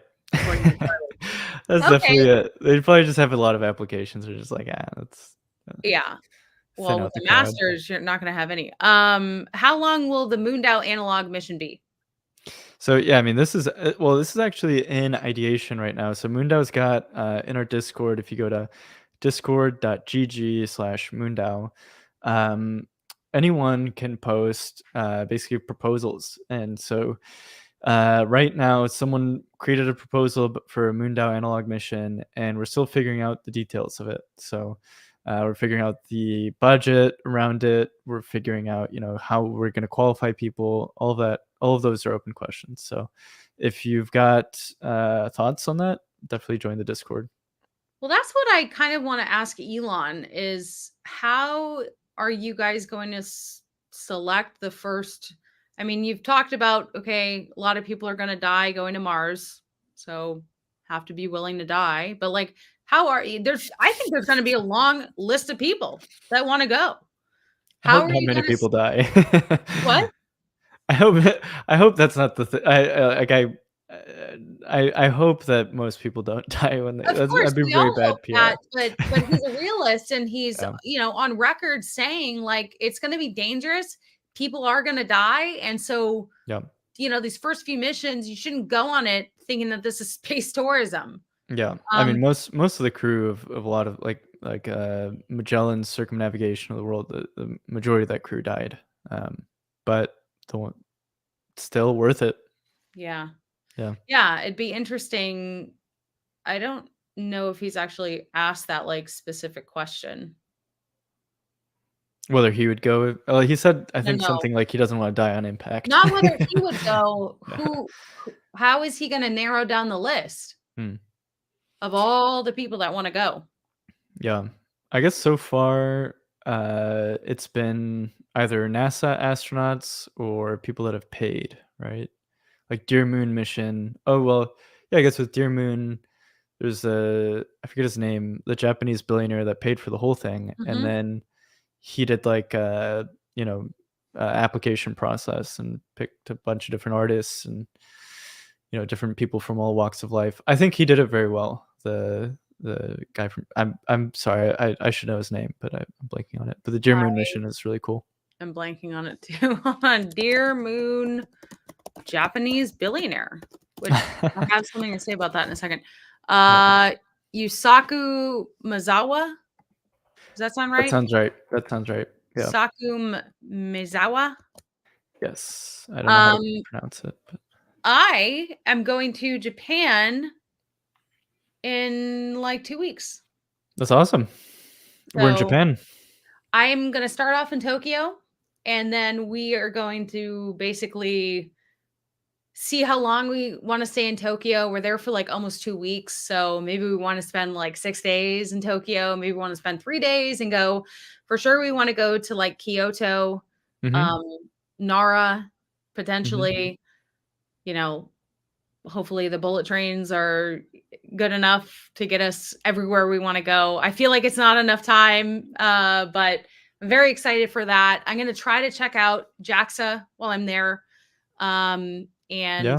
I just think the whole experience, I've never had that much of a culture shock. That I went to Europe last summer, but that's not really a culture shock. It's cool. And there's a lot more history and like older buildings and Rome, but I think being like in Japan is going to be very different. Yeah. No, it yeah, I'm jealous. Japan is awesome. You should also check out, iSpace while you're there. Oh Yeah. yeah. Have Mhm. you been there to Japan? Yes, once, but I didn't get to ride the bullet trains. It's, like, one of my like, I really wish I had. I hear they're, like, incredible. They're like maglev. It's, like, so advanced. I'm just, Yeah. like meanwhile, California, it takes, like, billions and billions of dollars to not lay one no, like, I think, yeah, I don't know, I don't wanna go on a whole rant here, but I'm just, like, can't believe it. The Yeah. state that we're in here. How long were you there? Just like a week. Yeah. Oh, why didn't you take a bullet train? Tokyo is huge, so there's just, like, so much to do. There's so many little neighborhoods, and yeah, I wish we'd stayed longer, but yeah. So you're saying that we might end up spending quite a few days in Tokyo. I don't think that you can see all of Tokyo in 2 weeks if you wanted to. You'd have to go crazy. There's just so it's a mega city. It's huge. So but that said, I think I wish I'd taken the bullet train, so you should do that. Oh my God. It's like so surreal. Mhm. That's happening. And then I'm gonna interview Tom Mueller in LA before that. And then I might have this crazy interview this week. Like You deserve it. crazy interview. Uh, So and I Spoilers. turn Yeah. 32 on Sunday. So you guys, everyone, cross your fingers and think good thoughts. Yeah, well, I think you're extremely deserving of all these good things. Yeah, you've been Thank you. yeah, yeah, like, just very, very persistent and, like yeah, like, I don't know, just but I've been following you now for a while, so it's, like, really awesome to see, like, your channel grow and, yeah, you've gone through hardship and overcome it, like, multiple times, and so, yeah, you're very deserving of it, yeah. It's crazy to think that just a year ago, I was lying in bed using a walker and my femur was broken, with a new rod in it. And I was trying to regrow my bone and, heal and get my knee able to bend and like all these crazy things that we take for granted. And then here I am, in just such a better place. And I have to be grateful for these things. Yeah. Yeah. Yeah, well, you're a trooper. You, interviewed, May and Kimball, like, while your leg was broken, and then even after throwing up on the zero G flight, you still interviewed Doug and Nicole and Charlie, so, like, you're not letting anything hold you back, so I told everyone, I was like, I'm not missing the first Starship launch for anything. And then I broke my leg, but I still had to go down there. And boy, it was worth it. mhm. And I just saw the third one, by the way. So I've been fortunate enough to see all three launches in person. And this one was just, I mean, God, it went so well for so long. I was like, holy shit, we're like Yeah. 49 minutes into the flight. We're seeing these crazy plasma views through Starlink. I mean, it's like, this was really a phenomenal flight. That was so cool. Yeah. Yeah, it's shocking, like, to see those sort of, like, views and go Yeah. like, "This is real. This is, like, a skyscraper-sized object." That is like yeah, and the views, especially from, like, Mexico, where you can, like, see it super, like, I know. Those people, I'm close, yeah. sorry. That's crazy. I'm not going that close. There's an exclusion zone for a reason, folks. Yeah, yeah, but, I mean, it's cool shots. Oh, It yeah. is worth No, it. I Yeah. mean, it would be cool to go, but I don't know. It's scary to me. Hmm. It's scary. It's just so close. Anything can happen, dude. Yep. If something happened on the pad, like, and you're that close, Yep. yeah, good luck. Yeah, it's like Good a luck. I wonder, like, how much TNT like, what's the equivalent? Like, how big of an explosion would that be if it exploded on the pad? Yeah, Big. it's like almost Was this nuclear. launched as loud? It was not. I was surprised by that. It definitely wasn't as loud. And as far as, like, the sonic booms, didn't hear them. Really? On the second one, I was, like, shuddering. I got, like, scared by them, and this Hmm. one, I think it was so windy, even still. Oh, They were and that was, like, we thought it was gonna be Friday because it was so windy, but they ended up, doing it, so interesting. worked out. Hmm. I But, guess, yeah, I never thought about that. The wind would affect the sonic boom. it was super strange, and it Hmm. was the first launch that my boyfriend has ever seen, and so I wanted him to, see all of it. I mean, granted, it was great that he got to see Starship, but, yeah, the sonic booms, I did not hear him, Hmm. so it's kinda weird, but it was still beautiful.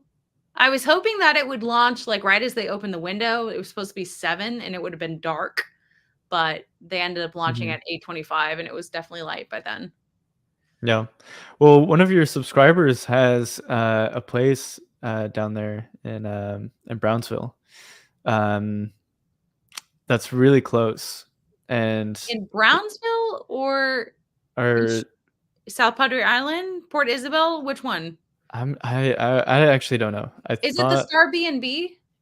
I don't know if he's calling it Star B&B. I think he's got another name, but he's got basically, like, 24-hour, recordings of, Starship. Um, Oh, yeah. I feel like it's called, like I don't know, I need to look this up, but yeah, he's got an awesome place down there. I think John Cider. Yeah. John Cider. Okay, I haven't seen his place. Mhm. I was like, "Who are you talking about?" Yeah. I know a lot of people with a lot of places and a lot of things in the real estate world. Hmm. Yeah, but yeah, he's got, like, a 24-hour, stream of Starbase, so Oh, it's pretty cool. but, like, broadcast where? I think on Or is it Discord. not?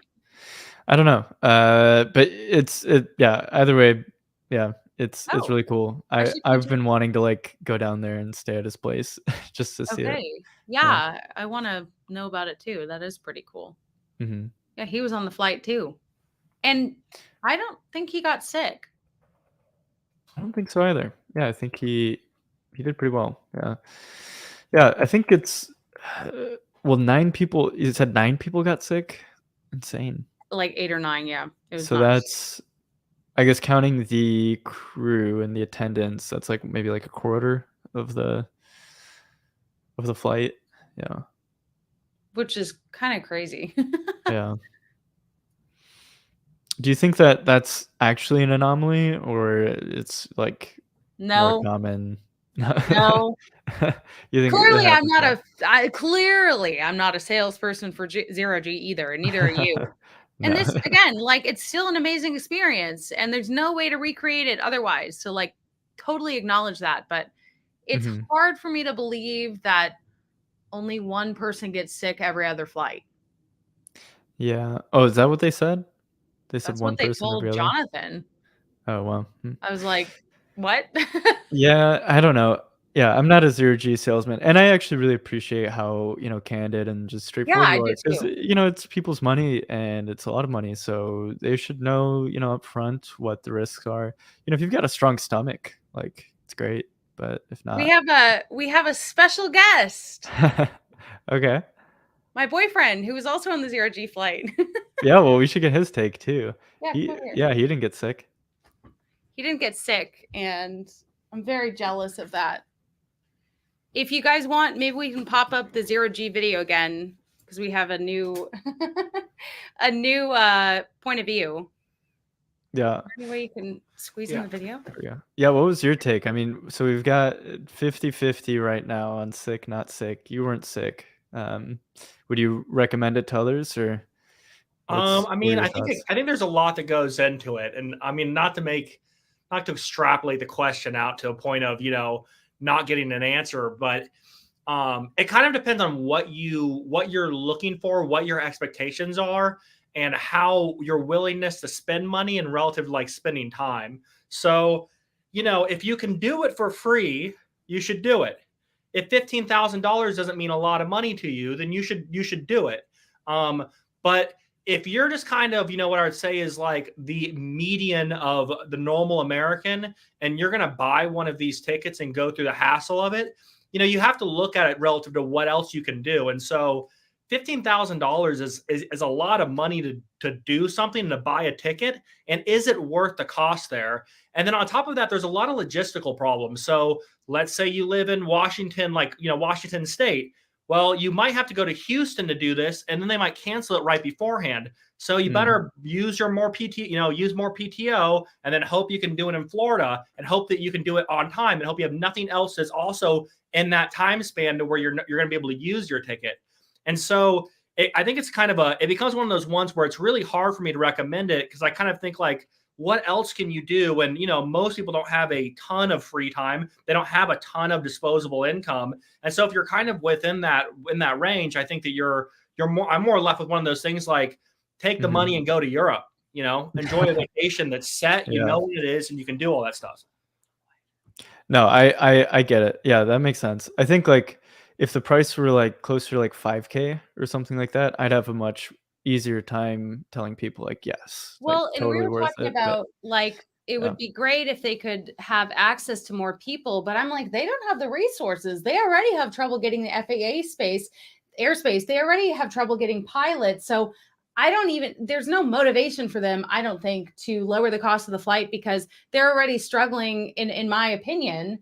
And Mhm, we were told this off the record, that it is very hard to work with the FAA and to keep the pilots also in rotation. I mean, I almost have a little bit of you need to know the finance and elasticity of everybody to kind of figure this out. I almost mhm, would have a view that it's a little bit different, like where I think they should keep the prices as high as possible, because I don't think that this is a mass market product. And and that's the thing, is that I didn't get sick on it. So even if you're taking all the risk and everything to do it, and you get sick, and it's not just like you kind of get sick, like it's a really bad experience for the people who did get sick, to where like, I almost come into one of these things where I'm like, would I recommend this to my brother? I would, but I'd be really worried, because if he gets sick, it's like, it's not only is it not worth the money, it's like you're better off not even doing it at all. And mhm, so, and it's cool. It definitely is a cool experience. But that's the other thing, is that, and I'm not trying to just, naysay it completely and be like a Debbie Downer on it, but it it it's different than how I would imagine. Never been to space. It's different than how I would imagine zero G in space would, which is that this is chaotic zero G. You can watch the videos, and it's everyone is going all around. It's not like you can sort of sit there and relax and take it in. It's like it immediately starts, and you kind of feel off balance, and it's not very long. And No. so it's one of those things too, where I think I would enjoy zero G in space more than I would enjoy it in this. And in some ways, I mhm. feel like I haven't fully gotten a zero G experience. Well, it was too many people, for one. And I was talking with Pablo earlier. I and a lot of other people in the flight preferred the lunar gravity. Yeah, I agree. So it would have been great if we could have had 10 lunars and maybe 3 zeros, or, Yeah. it's a Mhm. opposite ratio. But like I kind of get in the sense though, that where like if the thing is the zero G, and if they were like advertised as mainly lunar, I don't think people would really want to go on this thing, because a lunar is cool, but it's just I don't think there's a cool enough drive I in the know. whole thing. And like I said, I'm not trying to be negative about it, but it's a difficult one. It's a difficult one for me to think that this is a viable mass market commercial product, more than it is kind of a product for research and development, and the Mhm. occasional sort of music video, and people who kind of just want to go on it, just a couple hundred a year. Yeah.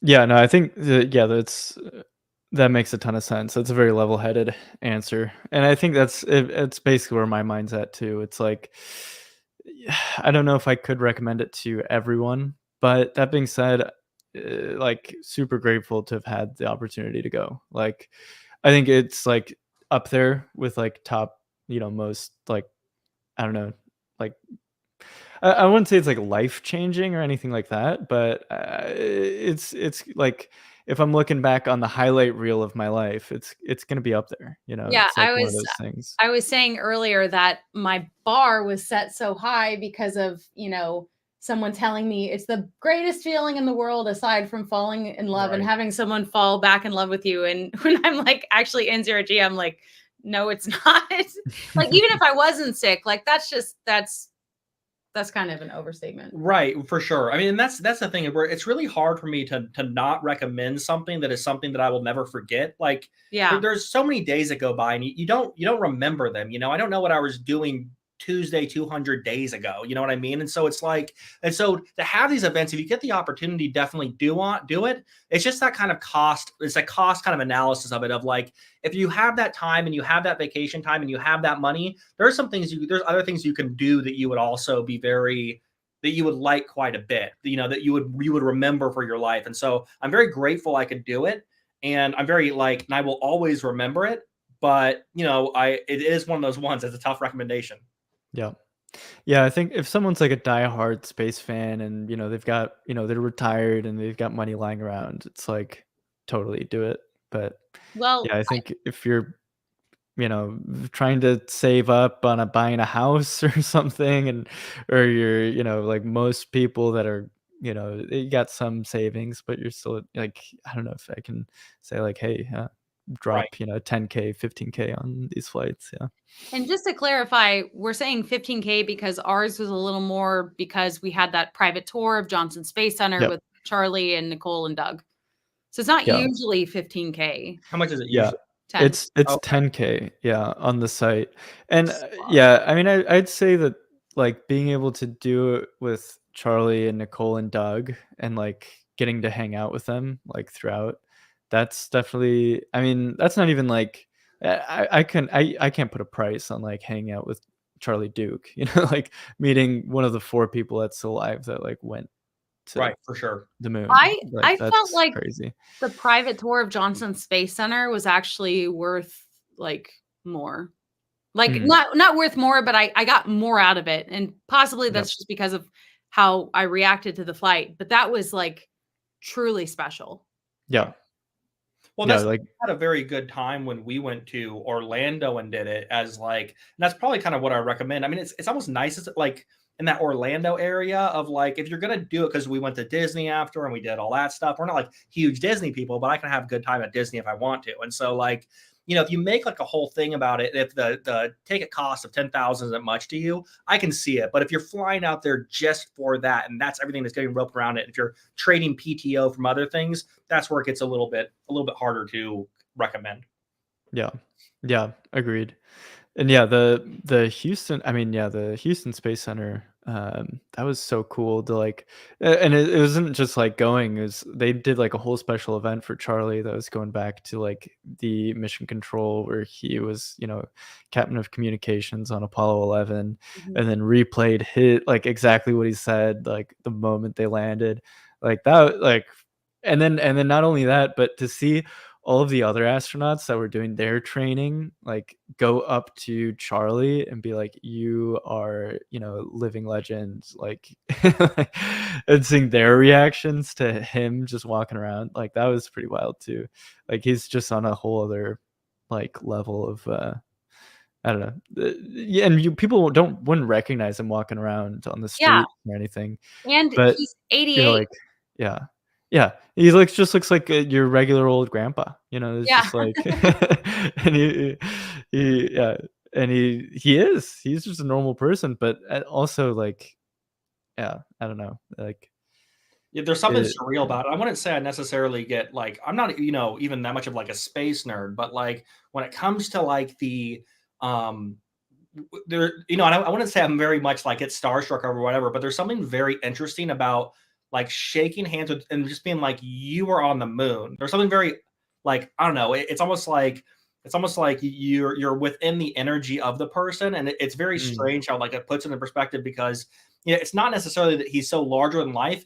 It is that he is just like such a normal person. You know, Yeah. you can see them in a grocery store and you wouldn't even notice it. It's like, I don't know, it kind of, I think in a way it makes the moon kind of more tangible in a strange way. Oh, Yeah. we got a question from William. Any hope to go into space as a couple? I don't know if we can. Why not? Yeah, I would love to. I mean, well, I think that's the thing though, is you know, I'm very optimistic as far as, yeah, it's like it's a weird feeling because I feel like we're in this area where I realistically think that like we're gonna be able to go into space as space tourists at some point. And so there's a little bit of thing where I think about some of this stuff of like, oh, you can do this Blue Origin flight and whatever, and they're very expensive. And I'm almost not like super worried because I know you weren't picked for the raffle and stuff like that, where it's like, it's okay. Because I think within 20 years, we're going to realistically actually be able to experience that in a much more, I don't know, commercially viable product. And, you know, maybe it's optimistic thinking, but it really, you know, it's almost one of those things I'm starting to get to the point where like, I think I might actually be surprised if I don't go to space in my lifetime, which is really it's a Mhm. weird thing to think about. Yeah.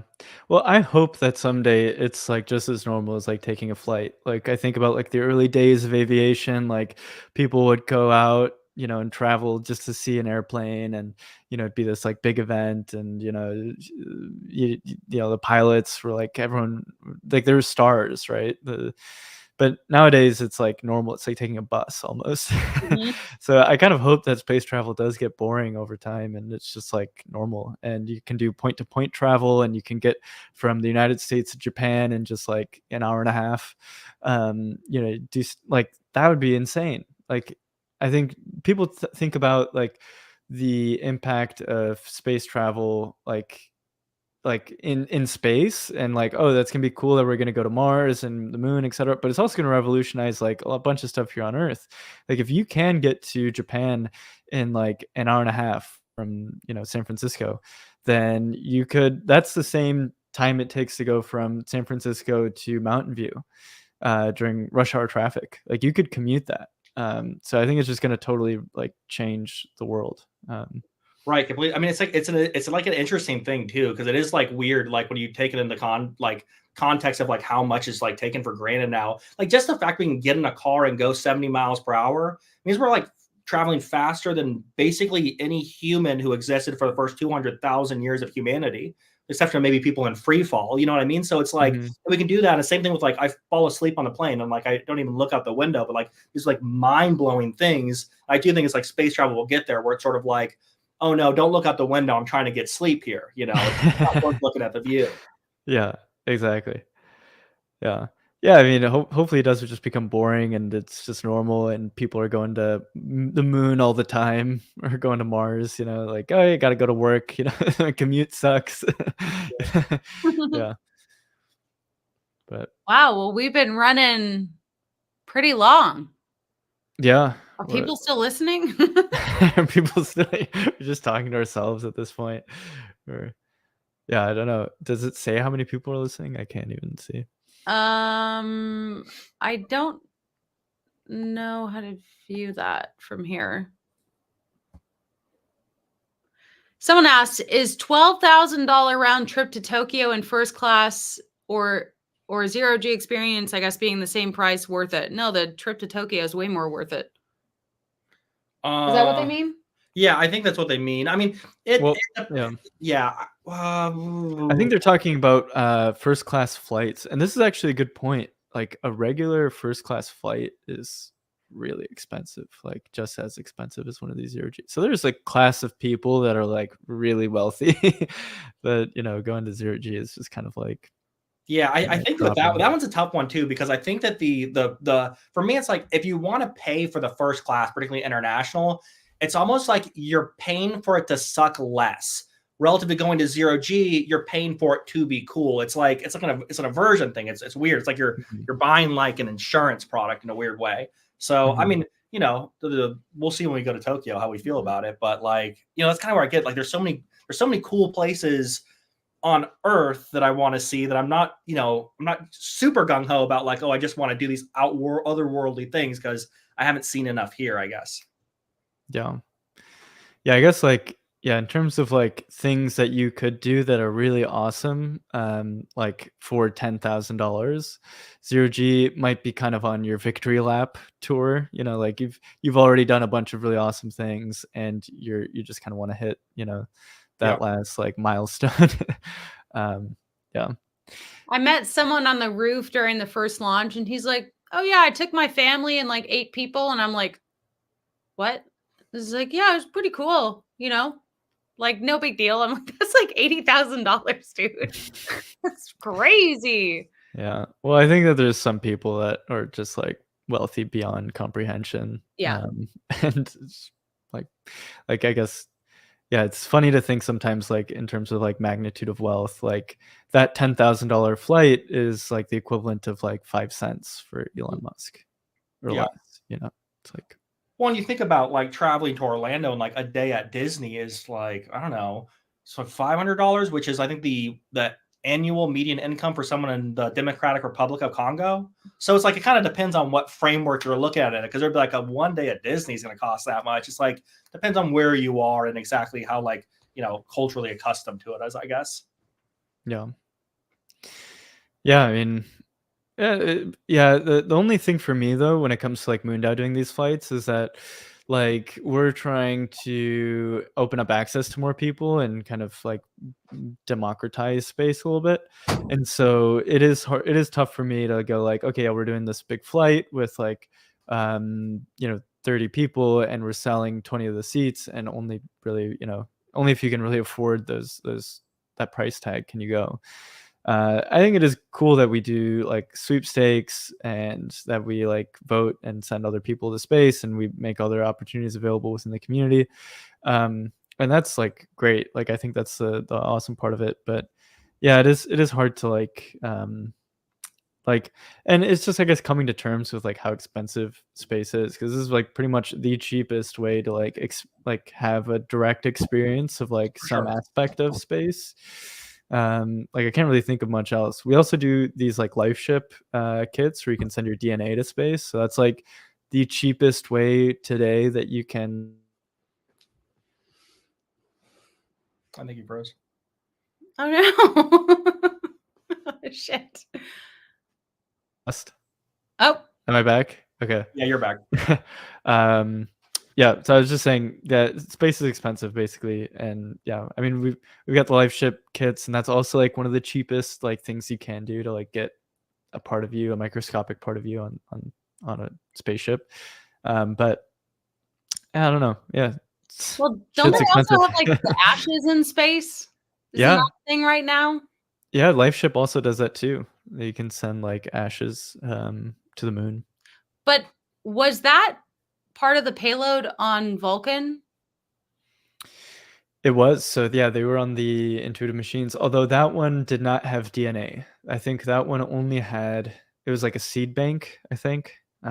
So they've got a bunch of different missions with LifeShip. It's pretty cool. Yeah. They're doing some interesting stuff. Yeah.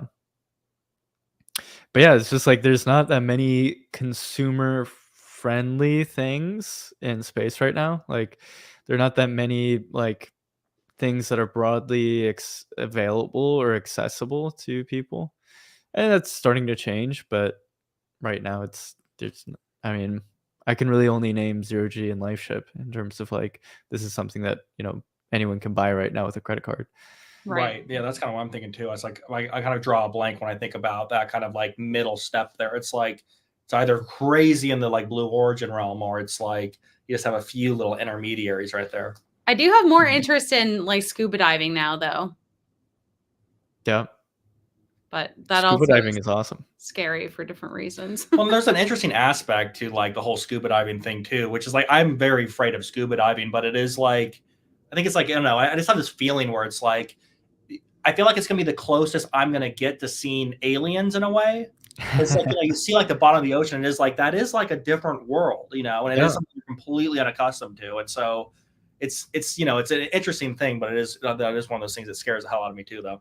Yeah, I have a friend that was saying that we should have just like we have SpaceX, we need OceanX, Mhm. Yeah. like because some insane amount of the ocean hasn't been explored. Like I forget what the figure is, but it's like 70%, or I don't know. I'm making that up. I don't know if that's the right number, but like, yeah, and there are literal aliens like in the abyss of the ocean, like these like mega squid that are like very intelligent and huge, and like you're like they're living in a totally different like they're a totally different branch of the evolutionary tree that is also Well, highly intelligent.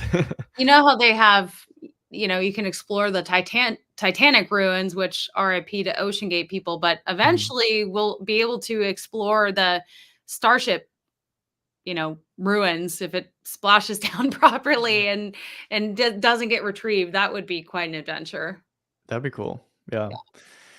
Yeah. Yeah, I mean, yeah, I mean, I could go into like a whole rabbit hole about like some like I do think that like for example cuttlefish like they have methods of communication that are nonverbal like just through their skin like they can change different colors, and so that's like a more high bandwidth method of communication than what we do, which is really primitive, which is like vibrating the air with strings in our throat. Mhm. um and so like they're like on a totally different intelligence tree than we are. And so there's I don't know, there's some crazy people out there that have tried to like communicate with animals. Like there's like this guy that tried to communicate with dolphins and was like living with dolphins, and they're doing all this crazy research. I think there's something to that. Like there like those that's what like it will probably be more difficult to communicate with aliens than it is for us to communicate with dolphins. Right. Right. So, Well, and that's what I was talking to you about this, about to Eliana about this yesterday, just like, just whatever conversation. But I was like, I think our kind of view of aliens, at least how we've seen it kind of develop through like pop culture, it's very, very human centric. And so but I think it's like I think you'd far more like if it happened, it would almost be like, it'd be hard to even conceptualize in the sense it would be like, no, communications happening through like ultraviolet light and things like that. Like things where I'm thinking about it wouldn't be like, yep, it'd be more akin to like a cuttlefish than they would to like a humanoid bipedal kind of organism. It'd be like totally. it'd be so out there. It's like you can't even begin to speculate on it because Yeah. it's just not even. It's completely out of this universe kind of deal. Yeah. Well, Terence McKenna has this quote that's like something. It's like life isn't like man. I always butcher it. It's basically it's not just that life can be so crazy that like it's beyond our imagination. It's like that the scope of like living things that are potentially possible are so beyond our like human centric like perception and ability to comprehend or imagine that like there could be even like life forms that are just as common as air, which we kind of take for granted, and we don't even like that could just be around us all the time, and maybe they're Right. like microscopic or huge, or like they like even for example like we don't perceive of wi-fi or like any sort of like Mhm. electromagnetic communications happening over our heads, but there could be tons of other like stuff that we have no clue about like all the time around us, like like yeah. I So think it's like that same thing where it's almost like, I think Elon Musk is using an example where it's like, it's almost like the like ant trying to conceptualize a human. It's like, no, they're not even close to starting to understand what's going on. It's like, I think mhm. there's more of that realm where it's like, it's almost like a computational ability in our heads wouldn't be able to actually grasp what's happening kind of deal. Yeah, yeah, exactly. Yeah. So who knows, like aliens are probably like yeah, I think that they're probably way more like the whole Fermi paradox, the idea that like, oh, why don't we have any evidence of aliens? It might just be that we're just too dumb. We're just way too stupid. Like, Yeah, maybe they don't wanna talk to us. yeah, We're or the maybe they've been trying. They're just constantly trying. They're like, oh my god, why won't these stupid like humans listen? Like, we're trying like, hey, you guys are gonna blow yourselves up. Like, please Or stop. yeah, it could be one of those like, what's the uncontacted tribe, the North Aboriginal? Is that what they're called? Like some sort of Sentinel aboriginal. Islands. Yeah, where it's Yeah. just, everyone is like, don't contact them. Don't, Yeah, they're let good. them be. Like that. They're like, no, let humans be. They're Yeah. the ones who aren't that very developed, but they have their culture. We'll let them, be what they want to do.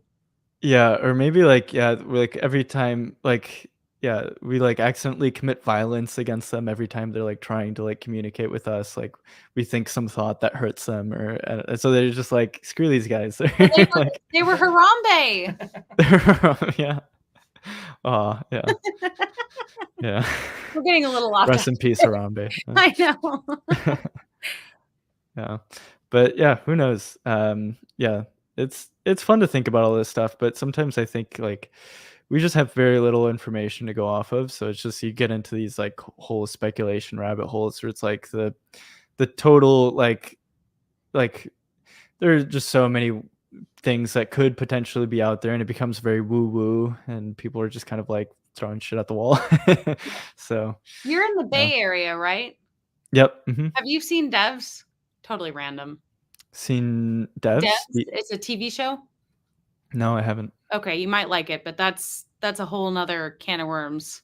Yeah, well, I mean, it's like kind of interesting because you can kind of like look at where the pop culture is, and like it's both the people making it and then it's the society like accepting it, and like it does seem more like we're in this kind of interesting time where we're like humanity is very interested in like the idea of like time dilation, and like they're more like in like the multiverse with like everything everywhere all at once and stuff like that, and it's kind of interesting because it's like I think that in some ways it's like you know you can watch this stuff in pop culture, but it's almost like a mirror back at society. So whatever it is, I think that's like, you know, in doing like talking about these ideas, it's like I think that we're sort of identifying more of a final frontier of like sort of like the metaphysical reality of the universe, and like how, you know, theory of relativity and how like there's time dilation. It's like that's what's really capturing us relative to, you know, the idea of pure, let's say, exploration Star Trek, which is really a lot of stuff going on for sure, and there's a lot of ethical questions in particular, but it was, you know, primarily almost like a, I don't know, exploratory of, you know, exploring the exploring out there, which is like you see something like Interstellar, which is like, yeah, it's exploratory, but it's more playing with the idea of time and relativity. It's like there's something added to that, you know? Yeah. Well, yeah, I mean, I think there are a lot of frontiers to explore beyond just like the spatial frontier. Like when we think of like space exploration, it's like you're going to a different XYZ coordinate, but there's like other ways of like messing with time, I guess, and perception and all of that, which is pretty interesting too. But yeah, I don't know. And I think that's where you like get into like the spiritual realm almost. Like that's what like monks and like the Himalayas are doing. They're like meditating and doing all these like crazy mind experiments, and like I feel like we have just as much to learn from them than we do like astronauts. Yeah. Yeah.